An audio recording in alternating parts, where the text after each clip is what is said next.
झारखंड राज्य सेविका सहायिका संघ मुख्यमंत्री आवास का घेराव करने पहुंचे थे, लेकिन उन्हें गवर्नर हाउस के पास ही रोक दिया गया। यहीं पे लोग धरना देने लगे। मौके पर इन लोगों ने क्या कुछ कहा, क्या कुछ इनकी मांगे हैं, आइए इनसे सुनते हैं। सबसे अहम, मेरा नाम राखी देवी है, प्रदेश महासचिव। सबसे अहम मांग है कि अभी जो जेएसएससी के द्वारा 14/2023 विज्ञापन संख्या के द्वारा जो सुपरवाइजर का बहाली निकला है, उसमें हम सेविकाओं को कोई भी आरक्षण नहीं दिया गया है। जबकि नियमावली हम लोग का जो बना, जो मतलब यही भैया बनाए हैं, हेमंत भैया ही बनाए हैं, उसमें दिया गया है कि 25% सेविकाओं को आरक्षण और 10 साल उम्र सीमा में छूट।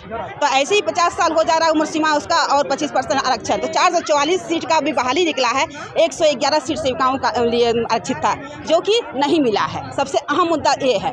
और दूसरी बात है कि जब हम लोग का वार्ता हुई थी, उस टाइम वार्ता में सारे बिंदु एक करके आया था कि ईपीएफ भी ये लोग का कटेगा। 500 रुपया सरकार देगी, 500 रुपया सहायिकाओं का कटेगा, तो 1000 रुपया पर मंथ उसका ईपीएफ कटेगा, जो कि रिटायरमेंट के समय उसको रिटायरमेंट दिया जाएगा, जो कि हम लोग का नियमावली से गायब कर दिया गया। उसमें पेंशन भी दिया गया था, बीमा भी दिया गया था और प्रमोशन भी दिया गया था। और दूसरी बात है इसमें कि ये बोनस भी बोला था कि समय पर आप लोग को बोनस भी दिया जाएगा। ये हम लोग को 6 मांग है जो कि सरकार तक पहुंचाना चाह रहे हैं। सरकार के विरोध में हम लोग नहीं हैं, बल्कि सरकार के सपोर्ट में ही है। सरकार के हमारे जो हैं हेमंत भैया, वो हमारे भाई हैं, हम उनको बहन हैं। बहन के रूप में हम अपनी आवाज़ को वहाँ तक हम पहुँचाना चाह रहे हैं। हमारी आवाज़ वहाँ तक कोई शकुनी जैसा भाई नहीं पहुँचने दिया जा रहा है। अगर पहुँचने दिया जाता तो जो अभी सुपरवाइजर बहाली में आरक्षण हम लोग का जो सरकार बना के दी, हम लोग को संविधान जो नियम कानून जो नियमावली उसमें जो दिया गया आरक्षण, तो वो आरक्षण गोल कैसे हो गया। ये बात सबसे बड़ी बात है कि जब हम लोग का नियम कानून का उल्लंघन सरकार दे के कर रही है, तो ये सरकार तक पहुंचाने के लिए हम लोग यहाँ तक पहुँचे हैं, ताकि वो शकुनी जैसा भैया का खेल समाप्त हो सके और हमारी आवाज़ सरकार तक पहुँच सके। तो हम लोग का जिस समय इस मंत्री पद नहीं मिला था, उस समय हम लोग को घोषणा किए थे कि आप लोग हम लोग को सीट में लाइए तो हम सभी कुछ आप लोग के लिए कर देंगे।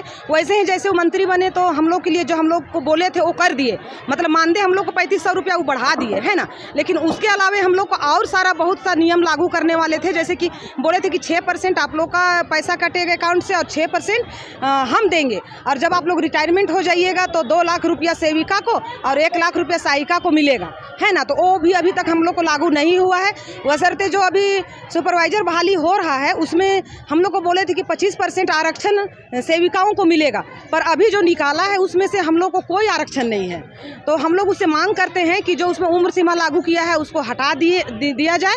वैसे जो हम लोग का सब्जेक्ट है उसको भी वो हटा दिया जाए। कहे कि हम लोग 15 साल 20 साल से अनुभवी है, तो हम लोग को सब्जेक्ट पढ़ने से क्या मतलब है, हम तो खुद अनुभवी है। तो वो सब को हटा करके हम लोग को 25% आरक्षण दे, यही मांग को लेकर के आज हम लोग सरकार के पास आए हैं।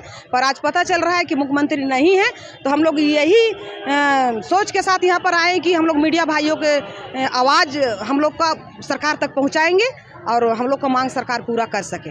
इसके लिए हम प्रदेश सचिव कोयल।